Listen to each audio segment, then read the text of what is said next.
Assalamualaikum warahmatullahi taala wabarakatuh. Selamat sejahtera. Tuan-tuan, tolong share, tolong like, tolong subscribe.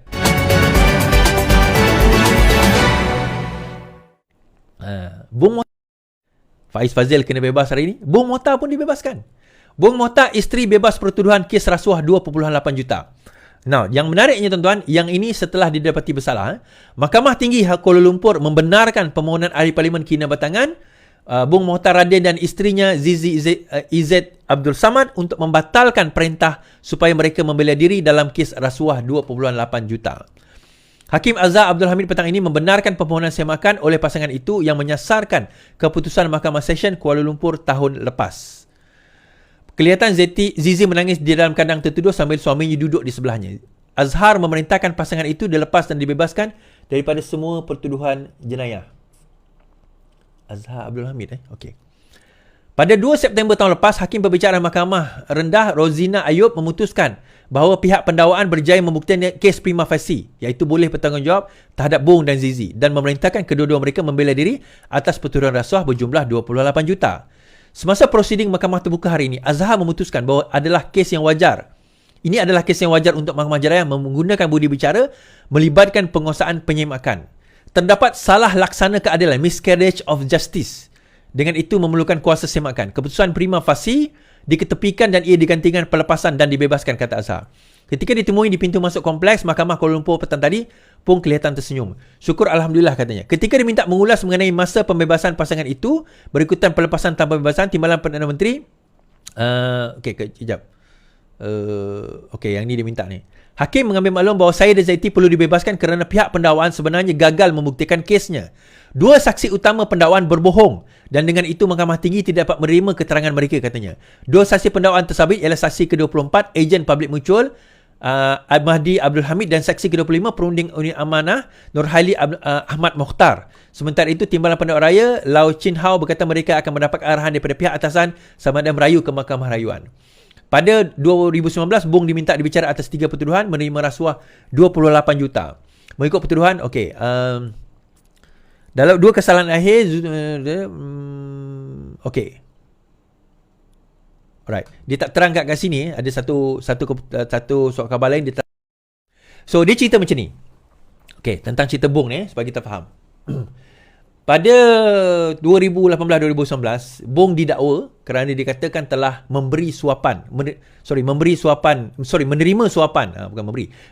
suapan berjumlah 2.8 juta daripada 2 orang. Yang untuk kes untuk insurans lah, untuk bagi dia orang projek insurans kerajaan pada waktu itu. So dia minta trial lah, minta bicara.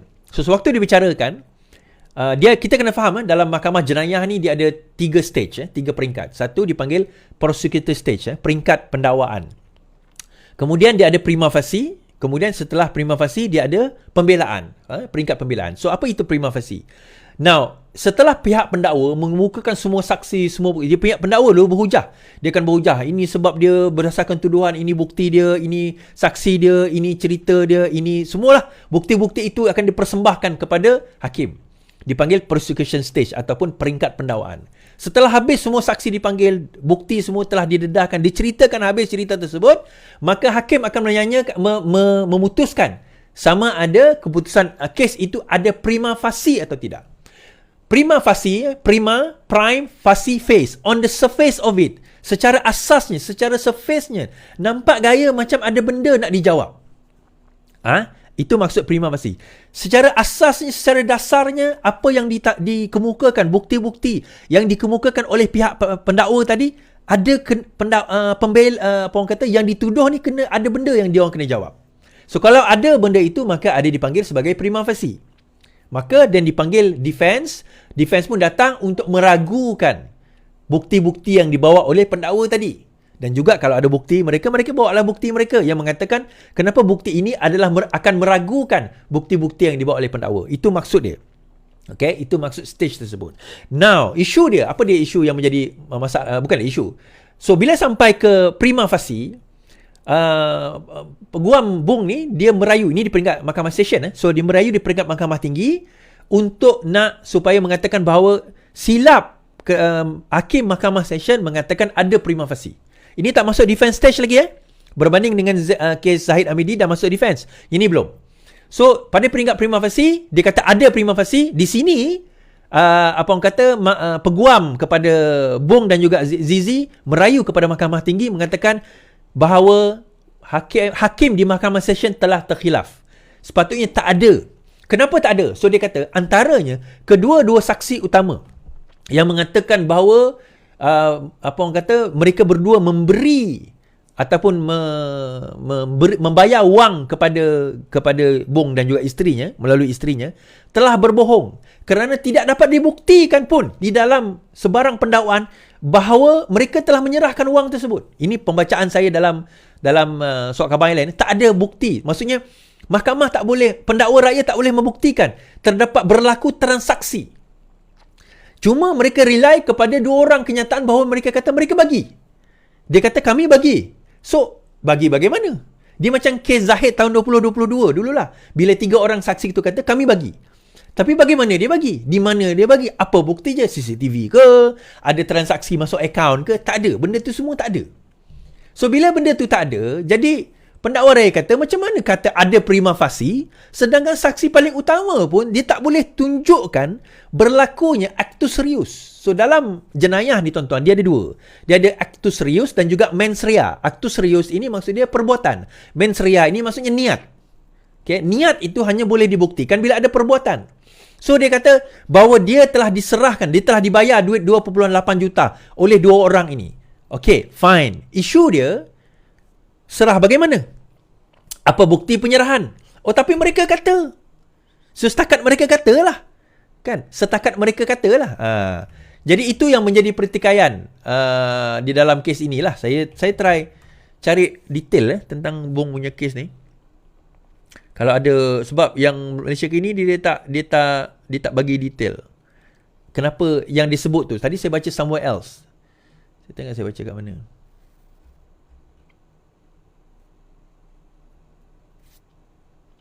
Okay. Saya baca kat Free Malaysia Today kot.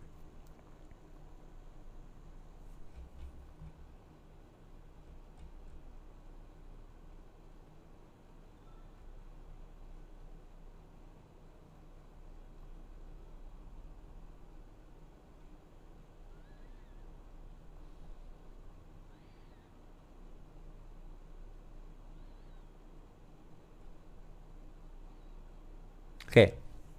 Ada dalam Free Malaysia Today disebut. Okay, saya share.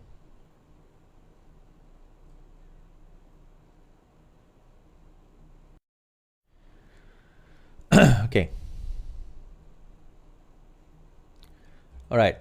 So dia kata beliau menang atas dasar merit. Bong 65 didakwa atas dua pertuduhan menerima rasuah berjumlah 2.2 juta dan 262,500 sebagai suapan untuk mendapat kelulusan Felkra untuk membuat pelaburan 150 juta dalam dalam public mutual, amanah public mutual. Beliau didakwa menerima suapan berkenaan daripada ejen pelaburan public mutual Madi Abdul Hamid melalui Zizi di cawangan Public Bank Taman Melawati di sini di antara 12 tengah hari dan 5 petang 12 Jun. Bekas timbalan Ketua Menteri Sabah itu didakwa menerima suapan 337,500 daripada seorang ejen pelaburan public mutual Nur Haili Mohatar atas nama Zizi di lokasi yang sama. Zizi 44 menghadapi tuduhan. Okey. So dia kata apa? Dia mengatakan beliau mengulas mana tadi?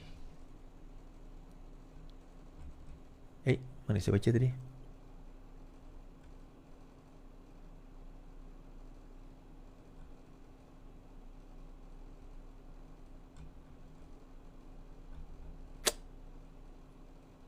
Okey. Beliau berkata adalah satu ketidakadilan kerana tiada bukti Bong menerima wang melalui isterinya yang dituduh bersubahat dengannya. So, poinnya adalah kalau kita tengok dalam pengadilan tersebut, pendakwa raya tidak berjaya membuktikan melalui merit bahawa isterinya menerima duit, itu satu, dan daripada isterinya dia menerima duit. Faham maksud saya? Tidak dapat dibuktikan transaksi itu berlaku. So mereka hanya bersandarkan kepada kenyataan dua orang tersebut. So dua orang kenyataan cukup lah, tak cukup tuan-tuan. Itu saya kata tadi. Keadilan itu maksudnya kena detail, kena ada transaction, kena ada chain dia tu, kena ada rantaian dia tu. kepada sehingga berlaku perbuatan jenayah. Dia tak boleh kata orang menuduh je Iswardi telah mencuri duit sebanyak 100,000. Tangkap Iswardi. So Iswardi boleh tangkap. Selepas kena tangkap, okey. Iswardi, orang CA ni kata awak telah curi wang 100,000. Okey. Mana bukti dia? Dia cakap lah. Takkanlah dia nak bohong. So bukti tu tak ada. Tak ada transaksi, tak ada apa orang kata CCTV, tak ada saksi. So bagaimana kita nak kata benda tu ada apa orang kata ada what do you call that, ada prima facie. So akhirnya tidak ada prima facie, maka kes itu pun digugurkan.